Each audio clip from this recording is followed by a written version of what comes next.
राधे राधे। माघ मास महात्म के 22वें अध्याय में हमने वेद दूती के द्वारा रचित स्तोत्र का वर्णन सुना। उसकी क्या फलश्रुति होती है, उसका क्या महत्व है, यह सभी हमने 22वें अध्याय में पढ़ा। अब हम 23वें अध्याय की ओर अग्रसर होते हैं। लोमस ऋषि कहने लगे कि जिस पिशाच को देवदूती ने मुक्त किया वह पहले द्रविड़ नगर में चित्र नाम वाला राजा था। वह बड़ा शूरवीर, सत्यपरायण तथा पुरोहितों को आगे करके यज्ञ आदि करता था। दक्षिण दिशा में उसका राज्य था और उसके कोष धन से भरे हुए थे। उसके पास बहुत से हाथी, घोड़े और रथ थे और वह अत्यंत शोभा को प्राप्त था। बहुत सी स्त्रियों के साथ क्रीड़ा करता था और अनेक यज्ञ उसने किए थे। वह नित्य अतिथियों की पूजा करता था और शस्त्र विद्या में निपुण था। ब्रह्मा, विष्णु, महेश तथा सूर्य की पूजा सदैव किया करता था।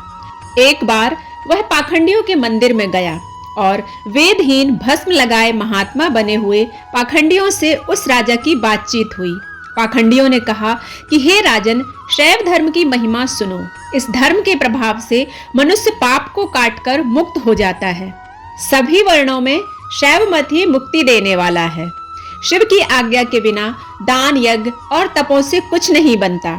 शिव का सेवक होकर भस्म धारण करने, जटा रखने से ही मनुष्य मुक्त हो जाता है। जटा धारण करने तथा भस्म लेपन से ही मनुष्य शिव के समान हो जाता है। इसके बराबर कोई पुण्य नहीं है। जटा भस्म धारण किए हुए सभी योगी शिव के सदृश होते हैं। अंध, जड़, नपुंसक तथा मूर्ख सब जटा से ही पहचाने जाते हैं। शूद्र वर्ण के शैव भी पूजनीय हैं। विश्वामित्र क्षत्रिय होकर तप से ब्राह्मण हो गए। वाल्मीकि चोर होकर उत्तम ब्राह्मण हो गए। अतएव शिव पूजन में किसी बात का विचार नहीं। तप से ही ब्रह्मत्व की प्राप्ति होती है, जन्म से नहीं। इस कारण शैव का दर्शन उत्तम है तथा शिव के सिवाय दूसरे देवता का पूजन ना करें। शिव तपस्वी को विष्णु का त्याग करना चाहिए। विष्णु की मूर्ति का पूजन नहीं करना चाहिए। विष्णु के दर्शन से शिव का द्रोह उत्पन्न होता है। शिव के द्रोह से रौरवादी नरक मिलते हैं। इसी से भव सागर से परे होने के लिए विष्णु का नाम नहीं लेना चाहिए। शिव भक्त निशंक होकर शिव से प्रेम करता है। वह कैलाश में वास करता है, इसमें कुछ संदेह नहीं। इस धर्म का पालन करने वालों का कभी नाश नहीं होता।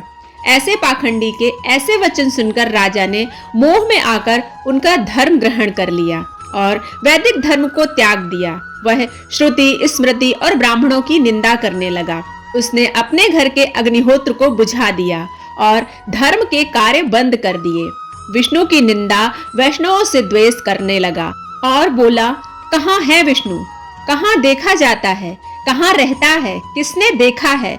और जो लोग नारायण का भजन करते थे उनको दुख देता था। पाखंडियों का मत ग्रहण कर राजा वेद, वैदिक धर्म, व्रत, दान और दानियों को नहीं मानता था। अन्याय से दंड देता वह कामी राजा सदा स्त्रियों के समूह में घिरा रहता और क्रोध से भरा रहता। गुरु तथा पुरोहितों के वचनों को भी नहीं मानता था। पाखंडियों पर विश्वास करता हुआ उनको गांव, हाथी, घोड़े और स्वर्ण देता था। उनके सब कार्य करता था। भस्म धारण करता था और मस्तक पर जटा रखता था। और जो कोई विष्णु का नाम लेता उसको मृत्यु का दंड दिया जाएगा। यह ढिंडोरा उसने पिटवा दिया था। उसके भय से ब्राह्मणों तथा वैष्णवों ने उस देश को छोड़ दिया और दूसरे देश में चले गए। सारे देशवासी केवल नदी के जल से ही जीते थे। जीविका से दुखी होकर वृक्ष आदि नहीं लगाते थे, ना ही खेती बाड़ी करते थे। प्रजा अन्न के अभाव से गला सड़ा अन्न भी खा लेती थी। आचार, विचार, अग्नि क्रिया सब को छोड़कर काल रूप की तरह वह राजा शासन करता था। कुछ काल पश्चात उस राजा की मृत्यु हो गई और वैदिक रीति से उसकी क्रिया भी नहीं की गई। यह यमदूतों से अनेक प्रकार के दुख उठाता रहा। कहीं लोहे की कीलों पर से चढ़ना पड़ा, कहीं जलते अंगारों पर चलना पड़ा, जहां सूर्य अति तीव्र था और न कोई छाया का वृक्ष था। कहीं लोहे के डंडों से पीटा गया तो कहीं बड़े बड़े दांतों वाले भेड़ियों और कुत्तों से काटा गया। इस प्रकार दूसरे पापियों का हाहाकार सुनता हुआ वह राजा यमलोक में पहुंचा। यहाँ पर 23वें अध्याय की कथा समाप्त होती है।